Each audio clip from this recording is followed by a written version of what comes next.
আজকে আমি পুর ভরে কারকোল করব, তার জন্য কারকোল নিয়ে নিয়েছি। আর একটা উচ্ছে নিয়েছি, চিংড়ি মাছ দিয়ে বাটা করব। এই কারকোলের মধ্যেও চিংড়ি মাছ দেব। এই কারকোলগুলো এরকম এগুলো রেখেছি, কুড়িয়ে রেখেছি। এবার এগুলো সেদ্ধ দিয়ে দেবো, একটু ভাপিয়ে নেব, গন্ধটা চলে যাবে।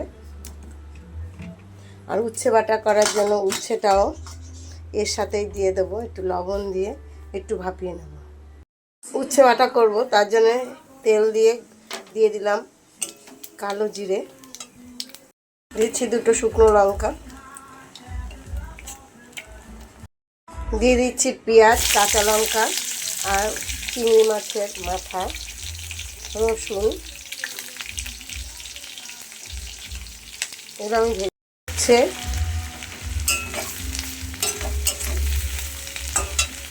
দিয়ে দিচ্ছি লবণ, হলুদ, নামিয়ে রেখেছি, বেটে নেব। বাটাটা আমার হয়ে গেছে। এখন আমি কারকোলে পুর ভরবো। এই যে পুরের জন্য সব মশলা নিয়ে নিয়েছি, এই যে দিয়ে দিচ্ছি সব মশলা।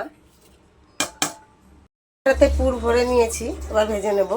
এটা গরম হয়ে গেছে, এখন আমি পুর ভরা এই যে ইসেগুলো দিয়ে দিচ্ছি, কাঁকরোলগুলো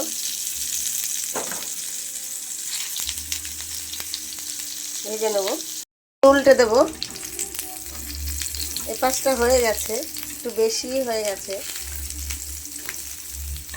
উল্টে দিয়ে এই পাশটা করে নেব। একটু পুর বেঁচে ছিল, বড়াটা করে নিয়েছি।